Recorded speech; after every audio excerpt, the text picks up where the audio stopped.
Right. Okay, so we are ready to start, and we welcome you all back to the afternoon session. So we are very happy to open another window on a beautiful interaction between complex analysis and geometry. And we are very grateful to Franz Forstneric to talk to us about minimal surfaces from a complex analytic viewpoint of the University of Ljubljana. So thank you. Okay, thank you very much. First, thank you, of course, to the organizers, Claudio and Filippo, for this opportunity to speak here. So as the title says, I will talk about minimal surfaces, and this will only be minimal surfaces in Euclidean spaces. Minimal surfaces can, of course, be considered in any Riemannian manifold of dimension at least 3. But the thing is that the connection to complex analysis does not always exist. It exists for minimal surfaces in Euclidean spaces with a flat metric. It also exists in some other cases, but I will talk about that later. I consider these surfaces as being what I write here among the most beautiful and pleasing geometric objects. They're also of major physical importance. So these surfaces, as the word says, they are surfaces which locally minimize the area. So in the sense that if you take a small enough piece of such a surface and then fix the boundary but perturb the interior, you will only get a surface of bigger area.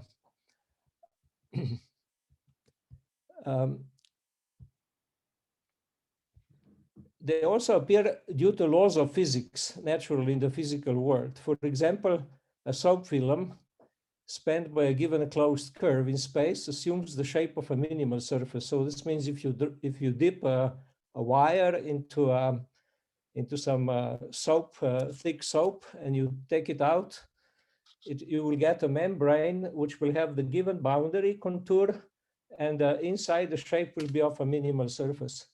And this is due to laws of physics. In fact, there is one more point which will be important. You can consider these surfaces as being just geometric objects, but actually most of the time you like to parametrize them. And of course, as we know, a surface has infinitely many parametrizations. But in this case, there is one sort of parametrization which is most important and also natural from the physical viewpoint, and this will be by conformal maps. This means maps which preserve angles between tangent vectors or between pair of intersecting curves. Why is this? Well, it turns out that such a conformal parametrization not only will minimize the area, but it will minimize what is called the total energy of the surface. I will define this later. This means somehow that the internal tension is uniformly spread over the whole surface. So if you make the following experiment, what is written here, you take a piece of cloth, which is stretchable, made of elastic material, let's say a disk, and you stretch it as a curtain into the Euclidean 3 space, such that you attach the boundary onto a given connected closed curve, C. And you have to allow it to slide freely along C. So really like a curtain, imagine, which is on these hangers, right?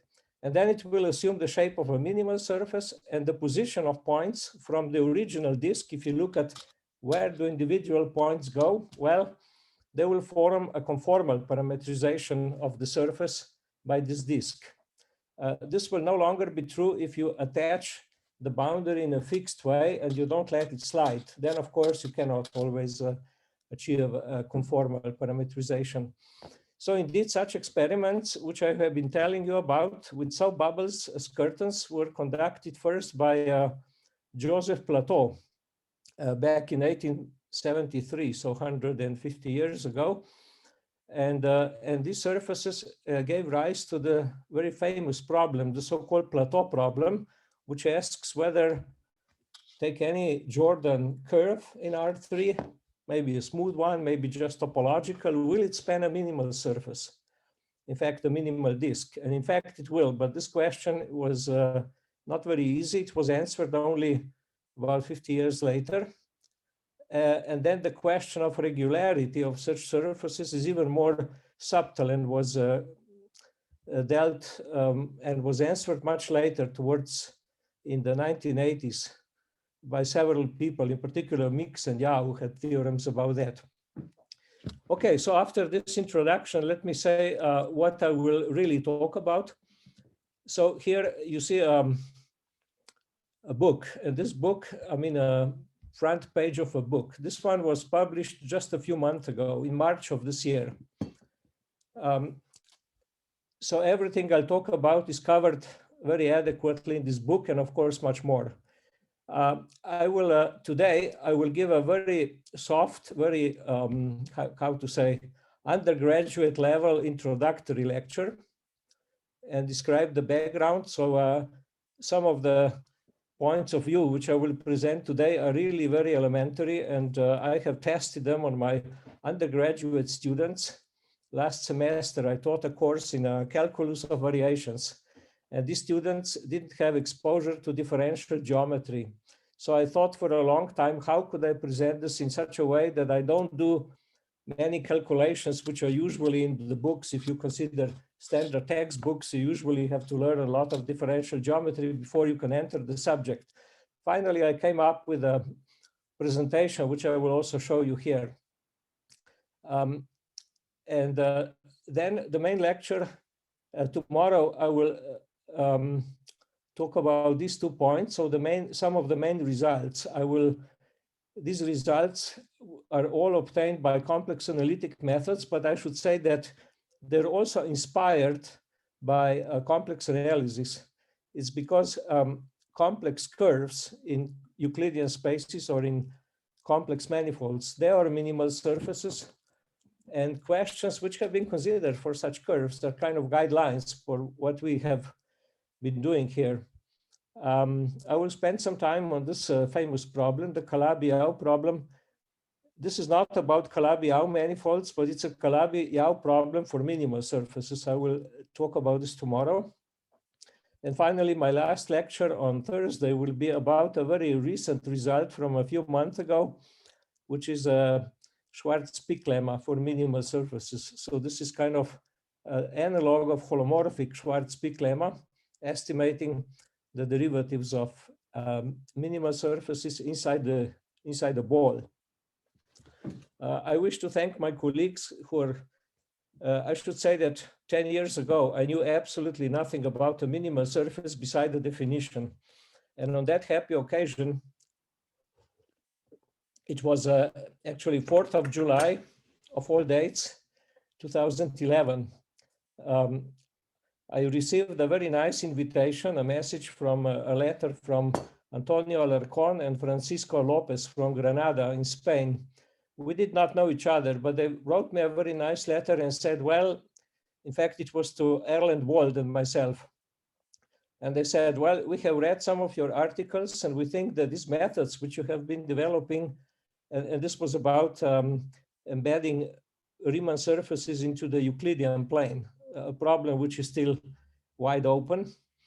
But we did some work with Erland Wald. And so these people said, well, we think that these methods could be very useful for what we are doing in minimal surfaces. Why don't you come and visit? And this was the beginning of an extremely fruitful and pleasant 10-year collaboration, which is still ongoing.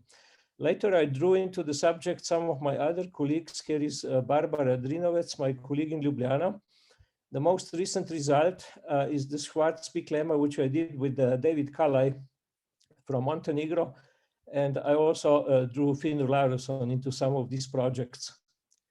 Okay, so now the next few slides will be a little bit about the history, and I will show you some pictures just to get a feeling for how these animals look like.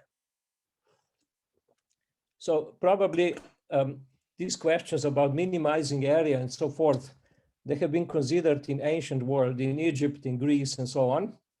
However, the official beginning in the modern period, in the modern times, is somehow a paper of Euler, a very influential work from 1744. He kind of gave the definition, and then he actually discovered that the surface shown here, which you probably all recognize, this is the catenoid.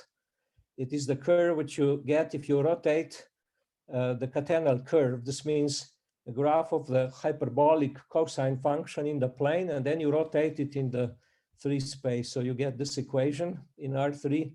So Euler showed that this is a minimal surface. Here is a parametrization of it, one of possible. So you kind of, this minimal surface is a very important example, maybe the most important of all, paradigmatic. It enters in so many proofs and so on.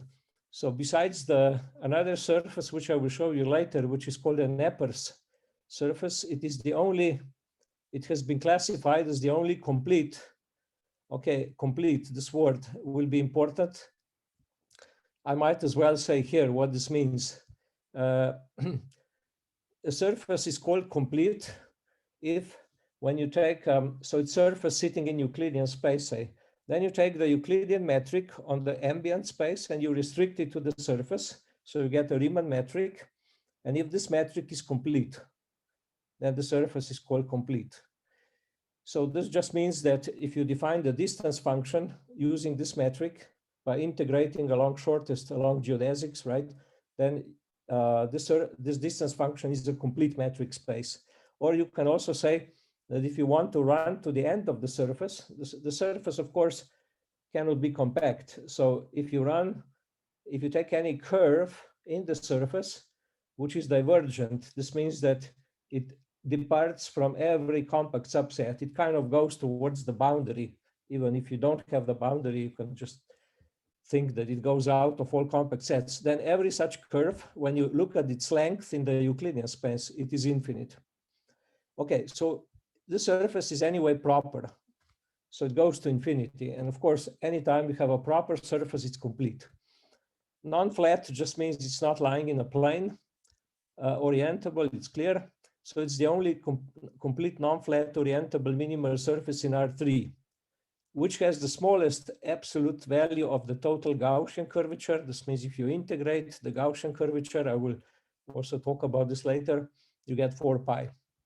The smallest possible if you don't have a flat plane, which has 0.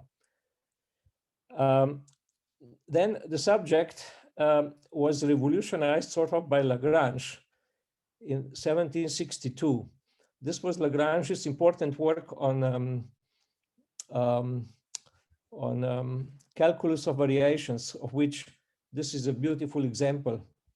So Lagrange developed the formula, explicit formula, which we'll see later, for the first variation of area of a surface with fixed boundary. And he derived the equation of minimal graphs. So if you have the simplest surfaces are those which project onto some domain in a plane and their graphs, he derived such an equation. And in fact, then the definition became somewhat more clear. What is the minimal surface? It is maybe not necessarily the minimizer of the area, but the stationary point of the area functional. So this means critical point, right? You define the area functionally in a suitable class of surfaces, and then you introduce, then you look for stationary points. It turns out, nevertheless, that small pieces are absolute area minimizers, and in particular, it is known that if you take a minimal graph, a surface which is simple enough to be a graph, then it is always an area minimizer. And then a few years later, another important contribution by Mesnier, actually two.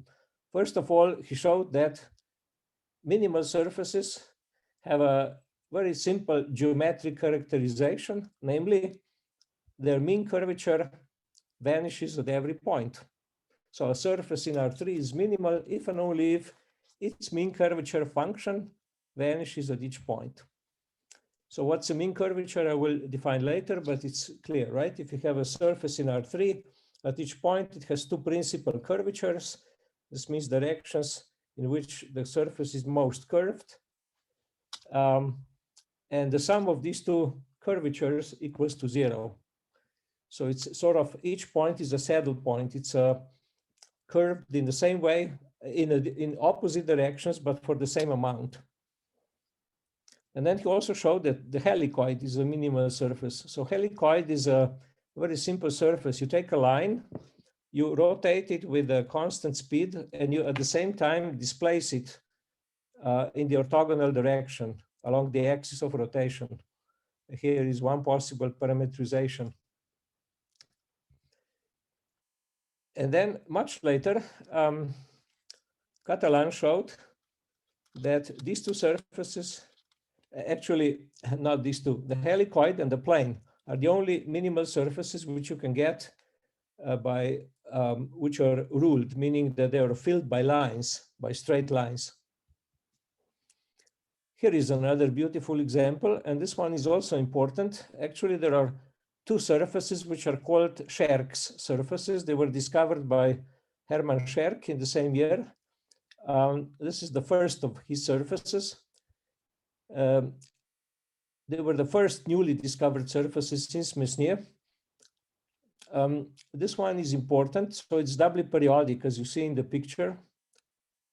It is a graph, and actually it's a graph of this function. You take coordinates, Euclidean coordinates, and then you take logarithm of cosine x2 divided by cosine of x1, logarithm of that. This you do over the square. This would be one of these branches which you see here. Then, of course, you have a singularity wherever cosine of x1 is 0. So each time it's pi over 2 and it's integer, and then you add multiple of pi. That's why you don't have anything over the adjacent interval, but you again have it if you move for 2 intervals, 2 periods forward. What is the interest of this surface? So it is a graph of such a singular function. And it turns out, this is a paper by Finn and Osserman in the 64, that this surface actually has the biggest Gaussian curvature at 0, if you write formula in this way, over all minimal surfaces which lie over the basic square. In fact, it equals to 1. So the point is that the graph cannot be arbitrarily curved if you want the graph to exist over a fixed domain. In fact, even before, Bernstein showed that if you want to have a minimal graph over the whole plane in R3, then you only have a plane. And this is a quantitative version of Bernstein's result. Then there is a family of examples which Bernhard Riemann discovered. This is published, they are published in his posthumous paper. So he made a discovery of a 1-parameter family of such surfaces with parameter going from 0 to infinity. They are parametrized by plane domains, periodic plane domains, and they are properly embedded as minimal surfaces in R3. Well, actually, let me just show you a picture of his surface, one of his surfaces. It turns out that every horizontal plane would intersect each of these examples in a circle or in a line. And then if you let the parameter go to 0, you will get a catenoid in the limit. And if it goes to infinity, you get a helicoid. So somehow they interpolate between those two surfaces you have seen before. And these have been investigated very much as well. And here is a rather recent theorem, a very beautiful theorem by Mix, Perez, and Ross, that the planes, catenoids, helicoids, and these Riemann surfaces, Riemann's examples, are the only planar domains which can be properly embedded. The important word here is embedded as minimal surfaces in R3. It turns out that to embed a surface in R3, this is difficult, especially properly. It is much easier, of course, to go to R4 or higher dimensional spaces. If you want to go to R3, you have very few. But there are many more immersed ones, as I will show you later in theorems. So it's a big difference between immersions and embeddings, especially in this low dimension. Okay, I should mention Plateau here again. I already mentioned him. So here is an example of a wire spanning a minimal surface. It was proved by Douglas and Radot that every Jordan curve spans a minimal surface. However, if you take two or more Jordan curves, which are disconnected, then you may not be able to connect them by a minimal surface if they are too far apart.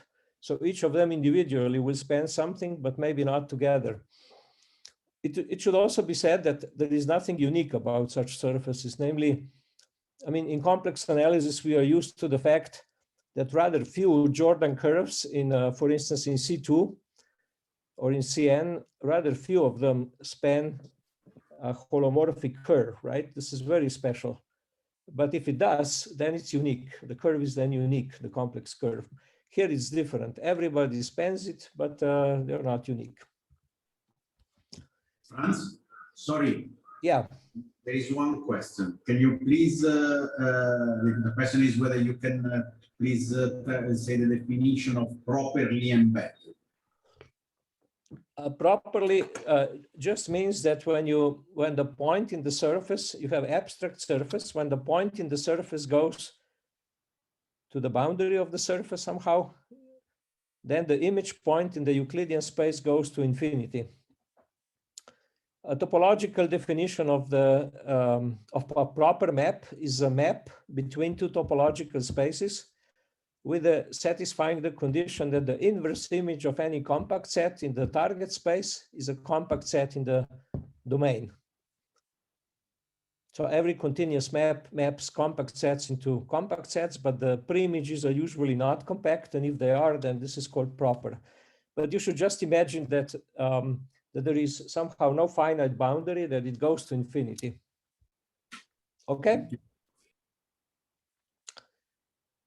There is a nice theorem of Mix and Yau that if a curve, Jordan curve, lies in the boundary of a convex domain, then the so-called Douglas-Mori solution of the plateau problem, which means this word is used for the disk surface of smallest area with given boundary. Now this one is embedded. This was not so easy to show.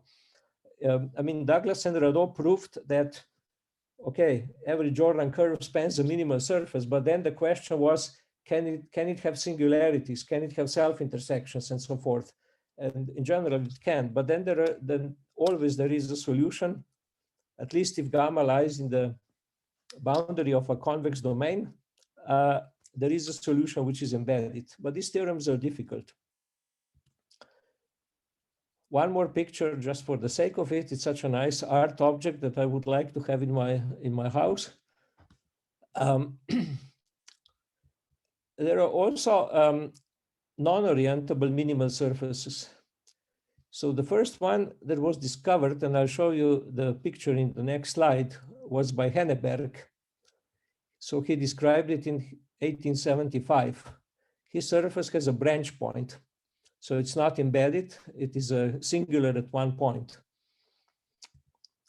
And it's interesting that it was the only known non-orientable minimal surface until 81. In 81, Mix constructed properly immersed Möbius strip in R3, minimal Möbius strip, which has the smallest possible absolute value of the Gaussian curvature, 6 pi. 10 years later, Lopez, this collaborator on this book, constructed minimal Klein bottle with one puncture. Of course, it cannot be, Klein bottle is compact, so at least you have to remove a point to make it open, because there are no, by maximum principle, there are no compact minimal surfaces in Euclidean spaces. So there is one which has, again, a minimal absolute value of total curvature, which is 8 pi. We have discovered just a few years ago the first example of a properly embedded minimal Möbius strip in R4. Of course, you cannot embed a minimal a Möbius strip in R3 because it's non-orientable surface. I mean, you cannot embed it properly into R3, but you can embed it properly into R4. And our example has, again, minimal total Gaussian total curvature, 4 pi. So here are the pictures. This is Henneberg surface. This is Lopez's Klein bottle. This one is embedded. And here is the example. This is done by Mathematica. Here is an example which we discovered. It's published not in this book, but in the memoir AMS last year. Actually, the book has all of these pictures and more. The end of chapter 2 has a gallery of minimal surfaces. Okay, this was the introduction. Now I'll do some real work. Okay, so let's return to Lagrange. We want to derive, for historical reasons, we want to derive the equation of minimal graphs, which is an exercise in calculus in variations.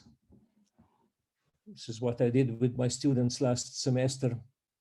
Okay, so let's take a domain in the plane with a piecewise C1 boundary. Consider a function of class C2 over this domain and look at its graph. Then, of course, the area of this graph is given by this formula, square root of 1 plus f on x. This f on x means partial derivative on x square plus partial derivative on y square. And you can write it as like that. And this is the gradient of f absolute square. Okay, so we want to find functions for which this area is the smallest among all nearby graphs, having the same boundary values. Or to be more precise, we want to find critical points. Okay, so following the idea of calculus variations, what do? We take another function. Here I wrote C1. For derivation, it's better to be C2, but actually C1 is okay. So pick a function vanishing on the boundary, and then you simply add it to f. So you consider area of the graph of f plus s times h. Okay, so just deform the graph, and to be a stationary point means, right, that the derivative on the parameter at s equals 0 of this area should be 0 for all such functions h. Now let's calculate this expression. So this derivative, I can put a differentiation under the integral sign, of course. So I have to differentiate this root. And well, if you do it with a simple exercise, you see that you get this expression. So in the numerator, you have f on x, h on x, plus f on y, h on y, and you have to divide by this root, because when you first differentiate, this root will get into the denominator. Okay, now what do we do next? Next, we integrate this by parts. You probably remember Lagrange's approach, right? You integrate by parts. So this means, if I return, this means that you, and you take into account that h vanishes on the boundary. So for instance, this term here, you first integrate on the x direction, while this one you integrate on the y direction.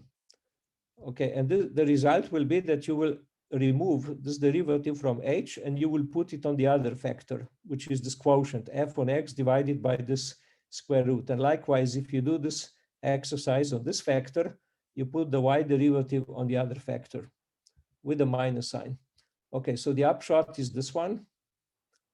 So now h is no longer differentiated, but now you argue that, well, when will this be 0 for all possible h's, which are 0 on the boundary? Well, this expression has to be 0. This is the fundamental lemma of calculus of variations, but it's elementary. If this were non-zero, this is a continuous quantity. If it's non-zero somewhere, you simply choose h to have small support around that set, and then this value will be non-zero. Okay, so we inferred that this expression has to be 0. So you get this partial differential equation, which we can write in a more compact form. Namely, it can be written as divergence of this quotient, gradient of f, because you see here you have gradient, f on x, f on y, it's divided by the square root. So it's divergence of this thing, if you calculate it, right? Because here you have partial on x, partial on y, this is divergence. And if you calculate this, then you get the following expression, Okay, we can ignore the numerator. So here is the equation. I call it G of f. It's this expression involving, it's a second order partial differential equation. Turns out to be elliptic. It's quasi-linear because it's linear in the leading order derivatives, namely the second order derivatives, but it's non-linear in the first order derivatives. So this is the Euler-Lagrange equation for the area functional. Okay, now if you start out this equation, at first you don't see very much. I mean, it's not such an easy equation to consider. Well, here I have again some information which I already mentioned, that this Dirichlet problem was solved affirmatively for minimal graphs. What did they prove? They proved that you can find for any prescribed function on the boundary of the domain, you can find a function f having given boundary values and satisfying this equation. So this was the first step of Radon in the proof of the more general plateau problem for curves which are not necessarily graphs. So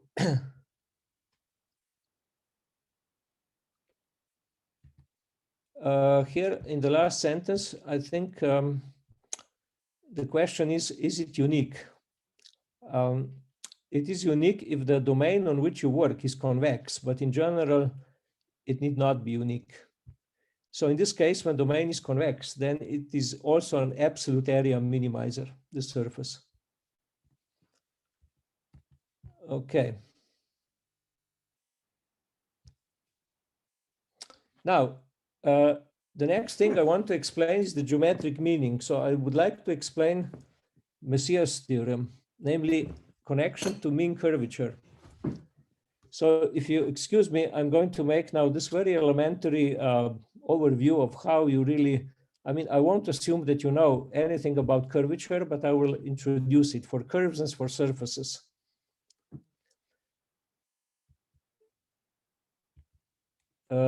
Here I have a little problem. This is not moving correctly. I'm sorry. This we have seen already. I'm sorry, something is not working correctly. Okay. No, again, I don't know what is the trouble.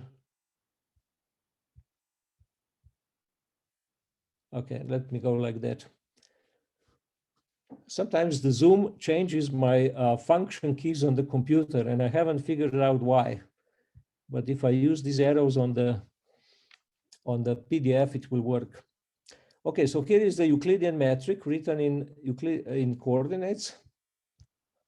And let us observe the following. I'm going to actually calculate everything just at a point. Namely, if I want to understand what is a curvature of an object, say a curve or a surface, I will simply assume, which is true, I mean, you can assume it as an axiom, that, that these notions are invariant under affine linear maps of Rn of this form, that X goes to a matrix A times X plus B, where A is an orthogonal matrix and B is a vector. So that means this is a group generated by orthogonal transformations and translations. Such maps will be called rigid. Okay, and these are precisely the isometries of the Euclidean metric on Rn. Okay, so every smooth curve can locally be represented as a graph over its tangent line. This is a basic result of calculus. And the analogous property is true for surfaces. So to explain the notion of curvature of a plane curve, I will just write it as a graph, y equal f of x around 0, such that f of 0 and its derivative are equal to 0. So I'm taking a curve in the plane which at the origin is tangent to the x-axis. Okay, and then its Taylor expansion is like this. And then the idea is to find a circle which agrees with this graph to the second order at the origin, right? This is the idea. So if you write, well, of course, such a circle must have the center on the y-axis, so it must be of this form. Unless, of course, the second derivative is 0 when the x-axis which is a circle of infinite radius, does the job. But let's not consider this case. Let's say that the second derivative is non-zero. Now, if you solve this equation on y, you will get this expression, or if you make it nice, you get this final one. You get 1 over 2r times x squared plus little o of x squared. So if you compare these two terms, you directly see that this closest fitting circle has a radius r equal to reciprocal value of the second derivative of f. Okay, and this number r is called the curvature. I mean, the apps actually, this is called the curvature radius. The circle itself is called the osculating circle. This number, which is the second derivative of f, which is also 1 over r, is the signed curvature. So this can be both positive or negative, depending on whether the circle is in the upper half plane or the lower half plane. And the absolute value of this number is called the curvature. Okay, so this is the curvature of a curve at a point, and then you can, of course, develop formula for every point. What about for the surface? Well, it's the same story. We fix a point, we apply a rigid coordinate change such that this point becomes the origin. The tangent space at this point becomes the horizontal plane, z equals 0. Again, then our surface is a graph. There is no constant and linear term due to our normalization, and you have a second order part and then higher order terms. Okay. Yeah, again, I made a mistake, not a mistake, but again, I really apologize. This is, okay, I will strictly use now these buttons. Okay, as you all know, the symmetric matrix of second order derivatives is called the Hessian of f at 0. And you see that this thing here is nothing else but a quadratic form associated to this Hessian. So if you take a unit vector v equal v1, v2 in the xy plane, and you take, okay, so fix such a unit vector, and let sigma with the index v be the two plane which is spanned by this vector and by the z-axis. Okay, so it's a plane which intersects our surface orthogonally at 0. Okay, this intersection is then a curve in the surface, which is given by this formula. So you just insert x equal v1t and y equal v2t into the previous formula. And what you get here, this expression can now be written as a quadratic form associated to this matrix. So it's 1/2 of a times this vector, scalar product with this vector times t squared plus higher order terms. Okay, since the vector has length 1, we see that these parameters, namely t and z, t, which is used here, and z, which is the vertical direction on this plane, these are the Euclidean parameters on this plane. And so from our discussion from the previous page, when we saw what is the curvature of a curve, we can infer that the curvature of this particular curve, which I get by intersecting the surface with this plane sigma v, is this number, which is simply AV times scalar v. This is the signed curvature of the curve at the point. So it's a number which can be both positive or negative. Okay, and this is of course nothing else but what is commonly known as the second fundamental form of our surface at this point, this quadratic form, or you can associate the bilinear form to it. Okay, now on the unit circle, this quadratic form, of course, will reach maximum and minimum, and these are called the principal curvatures. Again, these are real numbers. And since the matrix is obviously symmetric, these two, the maximum and the minimum of the quadratic form, are eigenvalues of this matrix. And then we introduce these two numbers. H will be the sum of the two. This is the trace of the matrix. And this is called the mean curvature of the surface at 0. And the product of them, which is the determinant of the matrix, is the Gaussian curvature of the surface. Now we also observe that the trace of the matrix is just equal to the Laplacian of f, right? Because the trace is this diagonal sum of the two diagonal entries, which were these two second derivatives. On the other hand, the trace of a matrix is also the sum of its two eigenvalues. So we are led to this conclusion that the Laplacian, which is the sum of the two eigenvalues, is the mean curvature. Note also that the eigenvectors corresponding to these two eigenvalues are orthogonal just because the matrix is symmetric. So by an orthogonal rotation in the plane, I can simplify further and write the surface in this notation, in this way. So it's a so the principal curvatures now occur in the coordinate directions x and y. Okay, so this is this was the fundamentals, and now let's prove this theorem due to Messier. So this theorem just says that a C2 function on a domain, on a bounded domain in R2 with will satisfy, actually it doesn't have to be bounded now, just take any domain, a C2 function on this domain will satisfy the minimal graph equation, which means this expression that we calculated before is identically zero if and only if the graph has vanishing mean curvature at every point. This is the theorem. And this is then sometimes or often actually adopted as a definition of a minimal surface, that it has vanishing mean curvature. Okay, let's prove this. It will be a little calculation, but not too bad. Okay, first I fix a point. And again, I'm going to make this point to be the origin. And I will make the value of f to be 0. But I will no longer assume that f is critical point at 0. And this I cannot. Why not? Because if I want to assume that the tangent plane at 0 is horizontal, then I would have to rotate the graph, and then it is no longer a graph, right? I screw up the conditions. So this I'm not allowed to do. However, I can rotate in the xy plane in such a way that I get rid, that the differential will be a times x for some number a bigger or equal to 0. Okay, so the surface now has this expression at the origin. And now I will just take the orthonormal basis given by these three vectors. V1, so V2 is the unit vector in the second direction, V1 is this vector, and V3 is that vector. And these vectors are chosen such that the tangent plane is spanned by the first two. Okay, it's obviously that this second vector is tangent because there is no y here.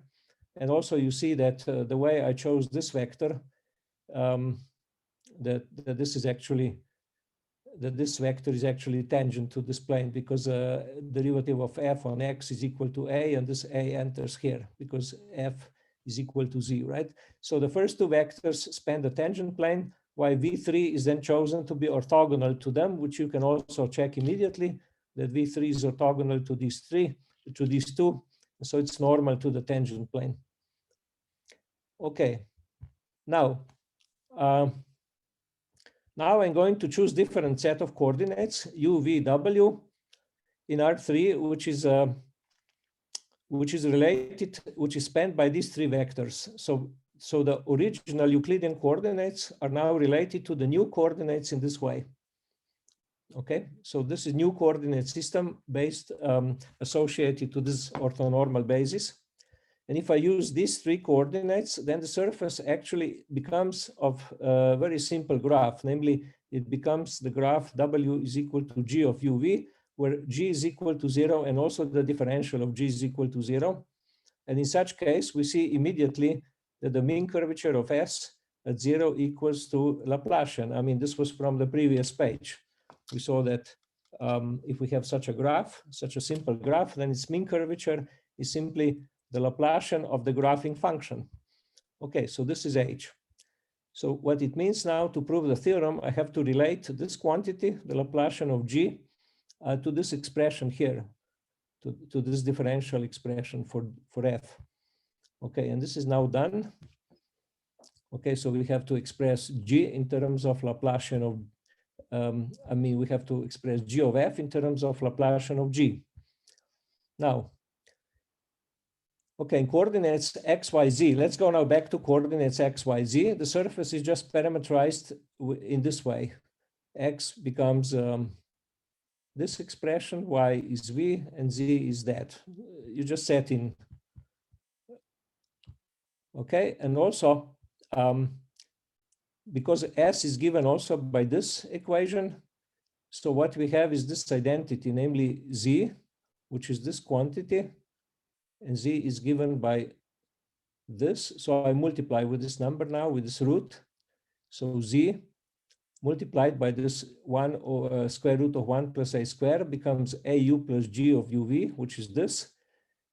And this is, of course, then equal to root comes here, F, and under F I insert this value for X and this value for Y, okay? And now it's just a chain rule. Now I'm not going to go through these calculations. You will be able to check them yourself. So you have to differentiate this identity, which you have here. So what is this relating identity saying? It's saying that I'm relating the graph of F, and F is not very nice because it's differential, it's non-zero. I'm relating it to the graph of the same surface, graphing it over its tangent plane. And this is what G is doing. G is precisely the graph, giving the graph of the surface, giving the surface as the graph over its tangent plane. I'm relating them and differentiating. And when you go through these calculations, finally evaluate everything at the origin, well, you get some quantities here. Put these quantities inside and you get this relation here, that this G of F at 0 is equal to this factor times the Laplacian of G. And that is the end of the proof, because we know that, we already know that, okay, the minimal surface equation says that this should be 0, but this is then, since this is non-zero, this is equivalent to Laplacian of G being 0, but the Laplacian of G is the mean curvature, and this is the proof of Messier's theorem. So it's a calculational proof, maybe not very enlightening, but there it is. And then let's adopt this as a definition. Okay, you will ask, so far I have been doing, okay, let me also introduce, let us also observe that the Gaussian curvature, which is the product of these two eigenvalues, this can also be written as minus kappa 1 square, because the sum of these two is equal to 0. So kappa 2 is minus kappa 1, and this is then minus kappa 1 square. So it's non-positive. Its integral, which I will denote by TC for total curvature of S, is the integral with respect to the area of the surface, and it's a number between minus infinity and 0. This is the total Gaussian curvature. I'm not sure if I did anything in higher dimensions, but actually, maybe I didn't. Let me actually say here that if you have a surface which is not in R3, but in Rn for n bigger than 3, you would do something similar. Namely, you would write it as a graph, but then choose coordinates such that in one direction, say x3 will be graph function of x1, x2, which is a, and in the other directions, you can of course choose the tangent plane such that the other coordinates from x4 on vanish. Okay. So somehow you actually get the same analysis in every coordinate direction, and I'm not going to explain much about that. You get not a mean curvature then, but what you get what is called a mean curvature vector. So in each normal direction, so these normal directions you can arrange to be x3, x4, etc. In each of these normal directions, you get a very similar analysis, and you get a number, and you will call this the mean curvature in that normal direction, and then you can put them together into a vector. So you get what is called a mean curvature vector. Okay, now I guess I should stop for today. I'm just arrived at the analytic description of conformal minimal surfaces. So here I will explain the role of conformality, but maybe I should stop for today, right? Since it's 50 minutes, right? Yes, the time is up. Yeah. I think I'm too elementary because I was planning to cover a bit more today, but never mind. We should not hurry too much, right? We have already another question on the chat, and the question is: can you embed any other punctured compact surface properly in R3? If you can, what is the question? If you can embed any other punctured compact surface properly in R3? Any other punctured compact Riemann surface? Yeah.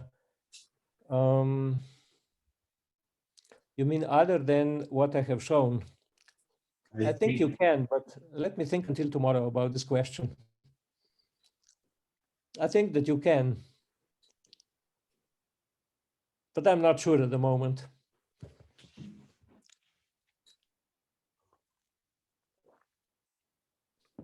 I had a quick curiosity about the historical presentation and the history you told us. Yeah. I confess I never seen the original paper by Riemann. Was it? Do you know what he was actually studying when he produced his famous examples? I mean, was it just for the sake of producing a new family of examples of minimal surfaces, or was he studying some related problem and he came up with this? Well, I think that, you know, in these next slides, I will talk about this conformal, about the conformal representations and about the an Epper-Weierstrass formula. And that formula was discovered by an Epper and Weierstrass independently with a 2-year gap. But it seems that Riemann also knew for it. And it seems that he was playing around. I think I have in the book, I have the reference to the original work of Riemann. I think he was playing around, but I don't know what were exactly his intentions. However, there is a paper by maybe Mix and Perez, or surely Mix and somebody, but I'm not sure if it's Mix and Perez or it's Mix and somebody else. I will also check that until tomorrow. There is a paper which is entirely devoted to the history and description and analysis of these Riemann's examples. And I'm sure that there is an answer to your question there. The date of this paper is 1867, if I remember well, but this was after Riemann died. It was published after. So we have another question in the chat. Mary Bryce is asking, is that surface, maybe can you tell us which surface now are you referring to? Is that surface only defined by the graph of a function? But maybe you wrote the message when it was clear which surface you were referring to. You want to ask the question. Can you tell? Which surface are you? What is your question about which surface? Mary, can you? I didn't understand your question. Can you repeat this? Minimal. So is the question whether any minimal surface is a graph of a function? Is that the question, Mary? You can actually turn you can actually ask the question directly if you want. You can okay. So the question is that any minimal surface is a graph of a function? Well, the answer locally, yes, but globally, no, of course. Okay. So in fact, I had a very similar question as this one, because when we saw the analysis, this seemed like a global analysis, since one had fixed a domain of definition of a graphing function f. And so, Franz, your analysis, this is the proof of, is it Mesnier? Mesnier's theorem.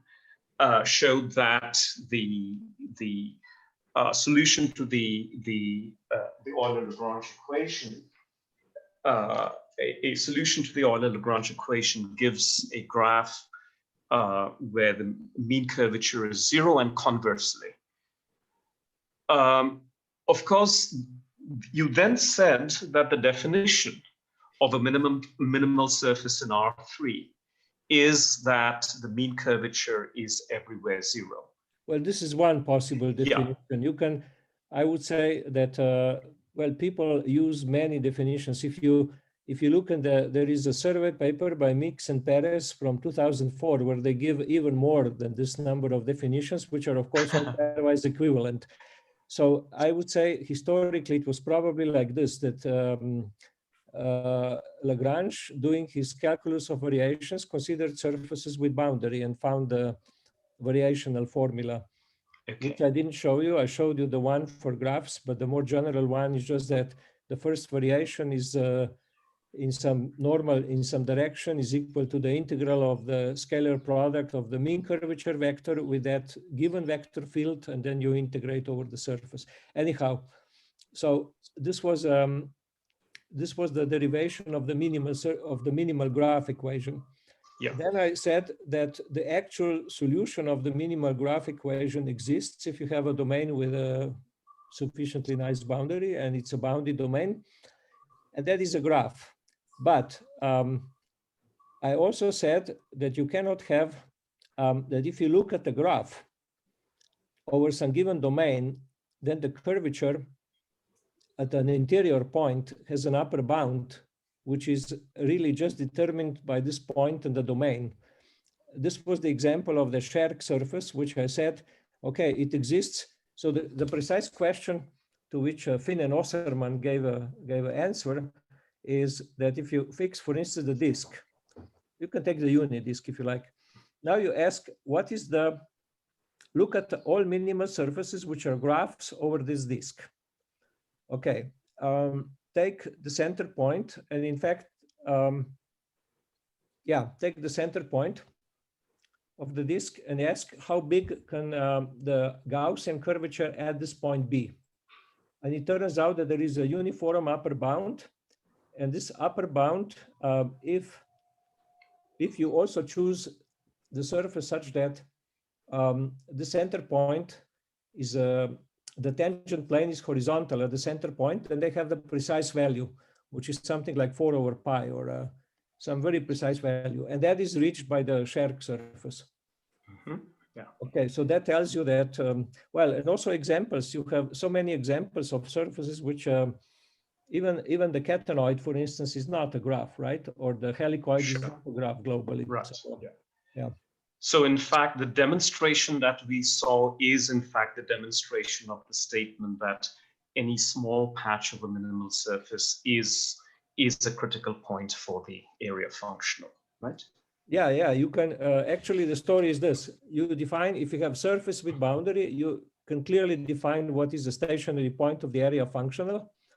You can then ask how many stationary points are there. You can ask, is any of them, what is the absolute area minimizer? Maybe you have more critical points than one, so you can look for an area minimizer. And there are theorems in this direction. One of them, which I mentioned, is that if you take a convex domain and look at the graph over it, then the solution will be in fact unique and will be area minimizer, absolute minimizer. But if you take very complicated Jordan curve, then you will have maybe some funny minimal surface spanning it, which physically won't occur because it's unstable. It will just disappear. And, and there is maybe a different one with smaller area, which is stable. Yeah. Those are also called stable. Then you have to look at second variation of area, right? And there are formulas for second variation. So if that is positive, you know that the surface is stable. Right, thanks. I just had a quick question for the organizers, and the question arises from the fact that my internet connection at home. Gautam, sorry. Hi. Can we talk about organizational problems in a minute? Just 1 second, because if the mathematics is over, we can stop recording. Right. And thank Frank